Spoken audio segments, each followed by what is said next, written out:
అధికార ప్రతిపక్ష పార్టీల మాటలు నమ్మొద్దని, వారి కుట్రల్ని ముక్తకంఠంతో ఖండించాలని కార్యకర్తలకు పిలుపునిచ్చారు పవన్.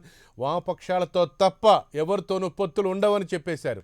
వచ్చే ఎన్నికల్లో 175 స్థానాల్లోనూ సొంతంగా పోటీ చేస్తామన్నారు జనసేనాని. అంతేకాదు యువత, మహిళలకు అత్యధిక స్థానాలు కేటాయిస్తామని కూడా తెలిపారు పవన్. ఈ అంశంపై మరిన్ని వివరాలు మనకు అందించేందుకు జనసేన పార్టీ అధికార ప్రతినిధి అద్దేపల్లి శ్రీధర్ ప్రత్యక్ష ప్రసారంలో మనకు అందుబాటులో ఉన్నారు. శ్రీధర్ గారు చెప్పండి. శ్రీధర్ గారు నమస్కారం. ఇప్పుడు ప్రత్యేకంగా మీ జనసేన అని నేను విజయవాడ చెప్పండి శ్రీధర్ గారు, నా వాయిస్ మీకు వినబడుతుందా? విజయవాడ పార్టీ ఆఫీస్ నుంచి మాట్లాడుతున్నాం. పవన్ కళ్యాణ్ గారు జనసేన ఆంధ్రప్రదేశ్కి కట్టుబడి ఉన్నాం. 175 సీట్లు 25 ఎంపీలు పోటీ చేయబోతున్నది ఆంధ్రప్రదేశ్లో జనసేన. పలుసార్లు పలు పార్టీ నాయకులు లేకపోతే ఇతర పార్టీకి చెందిన వాళ్ళు పలుసార్లు మాట్లాడుతూ ఉంటే ప్రతిసారి వచ్చి స్పందించిన అవసరం లేదు. ఇదివరకు పవన్ కళ్యాణ్ గారు ఒకసారి స్పందించారు, పర్సనల్గానే స్పందించారు, క్లియర్గా చెప్పడం కూడా జరిగింది. అయినా కూడా వాళ్ళు రాజకీయ లబ్ధి కోసం అటు టీడీపీ కానీ వైసీపీ కానీ ఆ రెండు ప్రధానమైన పొలిటికల్ పార్టీస్ మమ్మల్ని అనవసరమైన డిస్కషన్లో లాగుతున్నారు. ఇది అవసరం లేదు. మీకు రాజకీయం చేతనైతే మీ రాజకీయం మీరు చేసుకోండి. ఒకటి మటుకు మీ ఇద్దరికి అర్థమైంది ఏంటంటే పలుసార్లు మమ్మల్ని డిస్కషన్లో లాగుతున్నారు అంటే టీడీపీ కానీ వైసీపీ కానీ జనసేన ప్రజా ఆకర్షణ పెరుగుతున్నది, ప్రజా ఆదరణ పెరుగుతున్నది, రాజ్యాధికారికి దగ్గరగా ఉన్నది జనసేన అన్నది ప్రధానంగా ప్రజలకు ఎలా తెలుస్తున్నదో మాకు ఎలా తెలుస్తుందో మీకు కూడా బాగా తెలిసిందని దానికోసం ఆ లబ్ధి చేకూర్చడానికి కోసమే మీరు ఈ రాజకీయం చేస్తున్నారు. పవన్ కళ్యాణ్ గారు జనసేన స్ట్రైట్ రాజకీయం చేయబోతున్నది. మీలాగా ద్వంద్వ వైఖరి బిహైండ్ ద బ్యాక్ చేసే రాజకీయం కాదు. పవన్ కళ్యాణ్ గారు క్లియర్గా పలుసార్లు చెప్పారు, మళ్ళీ ఇంకోసారి క్లియర్గా చెప్పబోతున్నారు. నేను పార్టీ తరఫున కూడా 175 సీట్లు జనసేన, 25 ఎంపీలు జనసేన పోటీ చేస్తుంది. మీరు మీ రాజకీయం పందాన్ని మార్చుకోండి. ఈ విధంగా మాట్లాడడం సరికాదు. ప్రజల దగ్గర మీరే పల్చన అవుతారు. అద్దేపల్లి శ్రీధర్ గారు, మరి చంద్రబాబు నాయుడు గారు ఈ విషయం గురించి ప్రస్తావించి మేము పవన్తో కలిసి వెళ్తాంలో మీకేంటి నష్టం అని ప్రస్తావించి దాదాపు 36 గంటల పైన అవుతోంది. కానీ మీరు ఇంత లేటుగా స్పందిస్తున్నారు. జనాలు రాంగ్ మెసేజ్ పోదా? మీరు వెంటనే కౌంటర్ ఎందుకు ఇవ్వలేకపోయారు? అంటే లేటుగా మాట్లాడాలి లేకపోతే ఎప్పుడు మాట్లాడాలని చంద్రబాబు నాయుడు గారు మాట్లాడినప్పుడు ప్రతిసారి మేము మాట్లాడిన అవసరం లేదు. అది చంద్రబాబు నాయుడు విజ్ఞప్తిగా వదిలేస్తున్నాం. చంద్రబాబు నాయుడు గారు ఇంత పొలిటికల్ ఇండస్ట్రీ అని ఉన్నాయని ఆ విధంగా మాట్లాడచ్చా?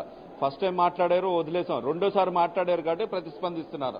ప్రతిసారి ఆయన మాట్లాడినప్పుడల్లా మేము మాట్లాడాలి, మేము రియాక్ట్ అవ్వాలంటే ప్రజలు ఏ విధంగా అనుకుంటున్నారో చంద్రబాబు నాయుడు గారి గురించి అందరికీ తెలిసిన విషయమే. చంద్రబాబు నాయుడు గారు బ్రిటిషర్స్తో పోరాడారా? దాని గురించి కూడా అడగండి నన్ను. ఆయన పోరాడారని చెప్పారు. మరి లోకేష్ గారు 4 సంవత్సరాలు నరేంద్ర మోడీని విడగొట్టమని, ఆంధ్రప్రదేశ్ విడగొట్టమని అడిగారు. దాని గురించి కూడా అడగండి.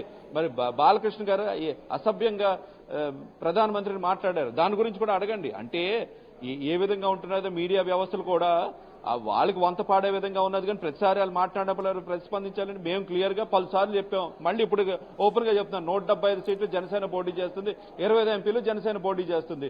చంద్రబాబు నాయుడు ఓడిపోతాడు, లేకపోతే రాజ్యాధికారం దూరంగా ఉంటారు, తండ్రి కొడుకులు రాజ్యాధికారం దూరంగా ఉంటారు, అపోజిషన్ స్టేటస్ కూడా రాదు అనే కదా ఆంధ్రప్రదేశ్ లో వాళ్ళు ఇల్లు కట్టుకోవట్లేదు. జూబ్లీస్ లో 40,000 స్క్వేర్ ఫీట్ పెట్టి జూబ్లీస్ లో ఎందుకు కట్టుకున్నారు అనుకుంటా చంద్రబాబు నాయుడు గారు, లోకేష్ గారు. 36 గంటల తర్వాత ఇప్పుడు మీరు ఇంత స్ట్రాంగ్ కౌంటర్ ఇచ్చారు శ్రీధర్ గారు. అది కనీసం కార్యకర్తలకు స్టేటస్ కూడా లేదు కాబట్టి ఎందుకు అని చెప్పి అక్కడ కట్టుకున్నారు. హైదరాబాద్ ఏంటి సార్ వినపడలేదు శ్రీధర్ గారు. ఇప్పుడు 36 గంటల తర్వాత ఇప్పుడు మీరు స్ట్రాంగ్ గా కౌంటర్ ఇచ్చింది మీ పార్టీ. పవన్ కళ్యాణ్ గారు ట్వీట్ చేశారు. మరి అదే కనీసం ముందన్న కార్యకర్తల కన్నా ముందే చెప్పుంటే బాగుండేది కదా, మెసేజ్ పంపించుంటే బాగుండేది కదా సర్క్యులర్. అదే నేనంటాను, మీ మైండ్ సెట్ మార్చుకోండి. ప్రతిసారి కార్యకర్తలు క్లియర్ గా ఉన్నారు. ఎవరికి క్లారిటీ లేదంటే చంద్రబాబు నాయుడు క్లారిటీ లేదు, కొన్ని మీడియా సంస్థలు నన్ను అడుగుతున్న వాళ్ళకి క్లారిటీ లేదు, కానీ ప్రజలందరికీ క్లారిటీ ఉన్నది. జనసేన ఏ విధంగా వెళ్ళబోతున్నది, జనసేన ఏ విధంగా పోటీ చేయబోతుంది, జనసేన ఏ విధంగా కార్యాచరణ చేయబోతుంది. ఇప్పుడు పవన్ కళ్యాణ్ గారు ఇదే బిల్డింగ్ లో డిస్ట్రిక్ట్ రివ్యూ మీటింగ్స్ జరుగుతున్నాయి. నెక్స్ట్ 1 వీక్ ప్రతిరోజు 2 జిల్లాలు 3 జిల్లాలతో రివ్యూ మీటింగ్ జరుగుతున్నది. ఇంపార్టెంట్ కార్యకర్తలు కానీ ఇంపార్టెంట్ లీడర్స్ ఆయన 1-to-1 మాట్లాడబోతున్నారు. ఏ విధంగా ముందుకెళ్తే బాగుంటుంది, జనసేన ఎజెండా ప్రజలకు ఏ విధంగా చేరింది, గ్లాస్ టంబ్లర్ అనే ఎలక్షన్ ఓటు గుర్తుని ఏ విధంగా ప్రజలకు తీసుకుని రాజ్యాధికారికి జనసేన ఏ విధంగా వెళ్లాలని మాట్లాడుతున్నారు. చంద్రబాబు నాయుడు గారిని అడగండి. మీరు చంద్రబాబు నాయుడు గారిని అడిగారా? ఓపెన్ గా అడుగుతున్నారు. మీరు చంద్రబాబు నాయుడు గారు అడిగారా? మీరు ఈ విధంగా అన్నారు, అసలు పవన్ కళ్యాణ్ గారితో డిస్కస్ చేశారా? ఎవరితోనూ డిస్కస్ చేయకుండా ఆయనకి ఏదో ఊహించి ఆయన నిద్ర లేచి ఏదో మాట్లాడి దాని మీద డిస్కషన్ అవసరం లేదు, ప్రతిసారి స్పందించిన అవసరం లేదు. మా క్లియర్ ఎజెండా ఉన్నది, మేము విడిగా పోటీ చేయబోతున్నాం.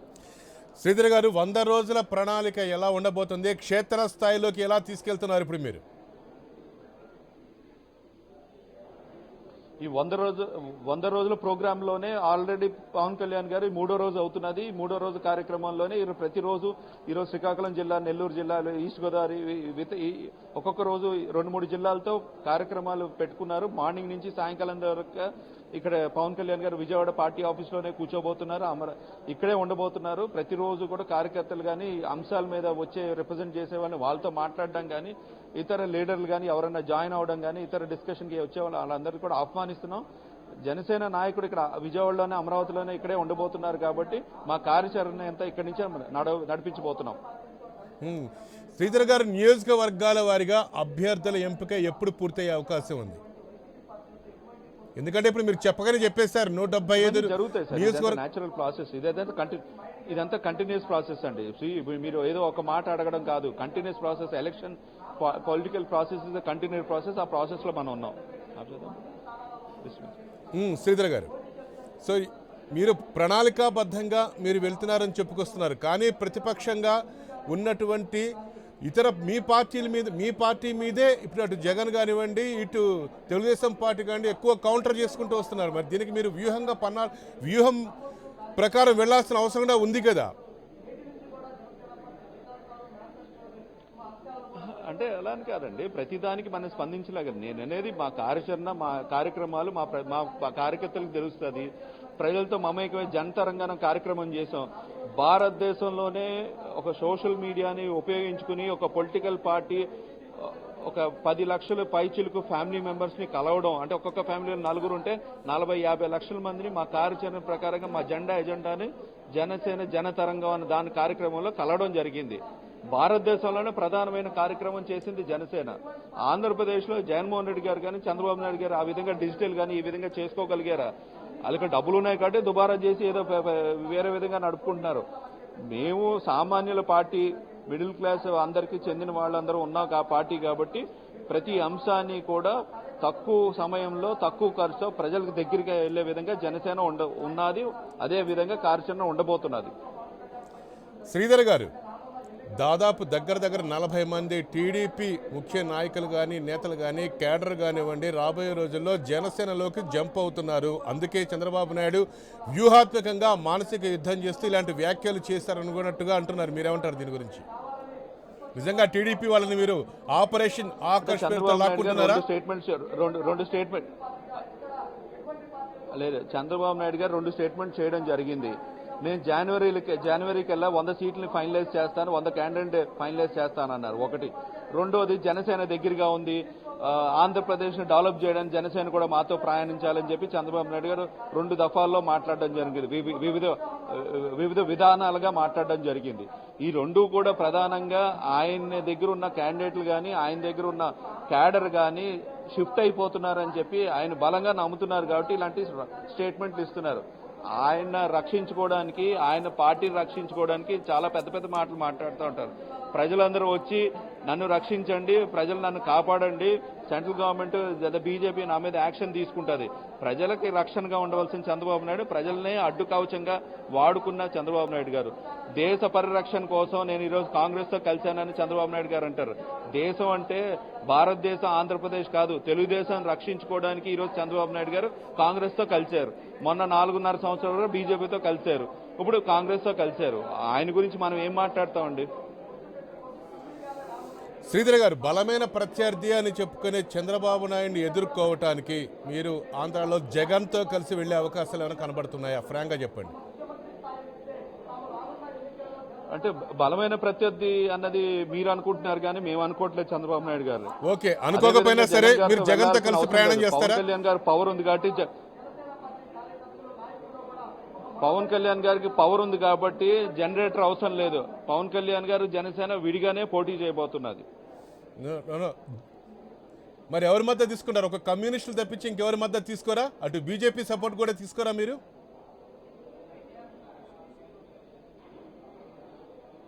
కమ్యూనిస్ట్తో ప్రయాణిస్తున్నాం అని చెప్పి పార్టీ తరఫు నుంచి ఒక ట్విట్టర్లో ట్వీట్ వచ్చింది. పవన్ కళ్యాణ్ గారు కూడా స్పందిస్తున్నారు. మీరు కూడా వేచి చూడాలి. ఏ విధంగా అయితే రాజకీయం చేయాలో లేకపోతే రాజకీయ వ్యవహారాలు ఏ విధంగా బయట పెట్టాలో మేము అప్రాపరేట్ టైంలో బయట పెడతాం. 175 సీట్లు పోటీ చేస్తున్నాం, 25 ఎంపీలు పోటీ చేస్తున్నాం. ఒకవేళ మద్దతు తీసుకోవాల్సిన అవసరం ఏర్పడితే ఎవరి మద్దతు తీసుకుంటారు? జగనా, బీజేపీనా? మేం చేసే రాజకీయ ప్రయాణంలో మాకు మద్దతు తీసుకునే అవసరం లేదు. ప్రజల మద్దతు తీసుకుని మేము ప్రయాణించబోతున్నది జనసేన.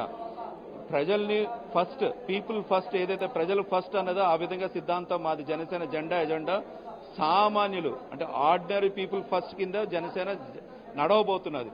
ఎప్పుడైతే చంద్రబాబు నాయుడు గారు ఫెయిల్ అయ్యారో 4.5 సంవత్సరాలు బీజేపీతో ప్రయాణించి అమరావతి కట్టలైపోయారు, పర్మనెంట్ క్యాపిటల్ కట్టలైపోయారు, పోలవరం కట్టలైపోయారు, టెంపరీ పట్టుసీమ కట్టారు. క్యాపిటల్ అమరావతిలో కట్టలైపోయారు, టెంపరీ బిల్డింగ్స్ లీక్లు అవుతున్న బిల్డింగ్ కట్టారు. హైదరాబాద్ నుంచి పర్మనెంట్ బిల్డింగ్ లోకి షిఫ్ట్ చేయలేదు హైకోర్టు, టెంపరీ బిల్డింగ్ లో షిఫ్ట్ చేశారు. అది కూడా ఇంకో టెంపరీ బిల్డింగ్ షిఫ్ట్ చేశారు. అది చంద్రబాబు నాయుడు పరిపాలన. జగన్మోహన్ రెడ్డి గారు అపోజిషన్ లీడర్ గా అసెంబ్లీకి వెళ్లకుండా ప్రజాయాత్రని తిరుగుతున్నారు. ఆయన వెళ్తే వెళ్ళొచ్చు, బట్ చంద్రబాబు నాయుడు గారిని ప్రభుత్వాన్ని నిలదీయవలసిన అసెంబ్లీలో నిలదీయకుండా బయట తిరుగుతున్నారు కాబట్టి ఆయన అపోజిషన్ లీడర్ గా ఫెయిల్ అయ్యారు. సో మేము అనుకోవడంలో ప్రజలు అనుకునే విధంగానే ఉన్నది. చంద్రబాబు నాయుడు గారు, జగన్మోహన్ రెడ్డి గారు పెద్దగా మా ప్రత్యర్థులు కాదు అని. శ్రీధర్ గారు, చివరిగా ఒక ప్రశ్న అండి. మరి మీకు 2019 ఇప్పుడు జరగబోయేటువంటి రాబోయే ఎన్నికల్లో ఎవరు మీకు బలమైన ప్రత్యర్థి అనుకుంటున్నారు? మరి మీరు బాబును కాదంటున్నారు, మరి ఇప్పుడు జగన్తో మీరు కలిసి ప్రయాణం చేయనంటున్నారు. మరి ఎవరు మీకు బలమైన ప్రత్యర్థి ఎన్నికల్లో? అంటే అది ప్రజలు డిసైడ్ చేస్తారండి. ఓట్లు, సీట్లు వచ్చిన దాన్ని బట్టి ఎవరు ప్రత్యర్థి అనేది ప్రజలు డిసైడ్ చేస్తారు. మేము ప్రజల కోసం పోరాడతాం, సామాన్య ప్రజల కోసం ఎజెండా ఉన్నది. ఎలక్షన్స్ అయిన తర్వాత ఎవరు ఏం జరిగిందని తెలుస్తుంది. జనసేన రాజ్యాధికారానికి దగ్గరగా ఉన్నదని మేము బలంగా నమ్ముతున్నాం. ప్రజా ఆకర్షణ, ప్రజా ఆదరణ మాకు బలంగా ఉన్నదని మేము బలంగా. హాట్ ఫేవరెట్ ఎవరు అనుకుంటున్నారు శ్రీధర్ గారు? హాట్ ఫేవరెట్ ఎవరు? మరి hot favourite, cold favourite opposition అన్నది వాళ్ళకే వదిలేద్దాం. వాళ్ళిద్దరిని డిసైడ్ చేసుకోమనండి. తెలుగుదేశం, వైసీపీ 2 and 3 ఎవరు అన్నది. కేసీఆర్ రిటర్న్ గిఫ్ట్ లో మీరు ప్రధాన పాత్రను పోషిస్తున్నారా మీ పార్టీ? కేసీఆర్ గారు రిటర్న్ గిఫ్ట్ చంద్రబాబు నాయుడు గారికి ఇస్తారు. చంద్రబాబు నాయుడు గారు ఒక గిఫ్ట్ ఇద్దామని కేసీఆర్ గారికి ట్రై చేశారు. అక్కడ తెలంగాణ రాష్ట్రంలో చంద్రబాబు నాయుడు ఏమయ్యారు, చంద్రబాబు నాయుడు వలన కాంగ్రెస్ ఏమైందో ప్రజలందరికీ తెలుసు. కేసీఆర్ గారు రిటర్న్ గిఫ్ట్ చంద్రబాబు నాయుడు గారికి ఇస్తానన్నారు కాబట్టి వాళ్ళిద్దరి మధ్య జరిగే వ్యవహారం. ఆ రిటర్న్ గిఫ్ట్ అనేది మీకు పరోక్షంగానే అసలు జనసేన ఉపయోగపడుతుంది మీరు అనుకుంటున్నారా? అంటే ఖచ్చితంగా ఎందుకు ఉపయోగపడదు? ఒక తెలంగాణ రాష్ట్ర సీఎం పక్క రాష్ట్రమైన ఆంధ్రప్రదేశ్ సీఎంని నిలదీసినప్పుడు ఆ నిలదీసిన సమాధానాలకే క్వశ్చన్స్ రైజ్ చేసిన దానికి సమాధానం చెప్పలేని స్థితిలో చంద్రబాబు నాయుడు గారు ప్రజలకు అర్థమైపోయింది.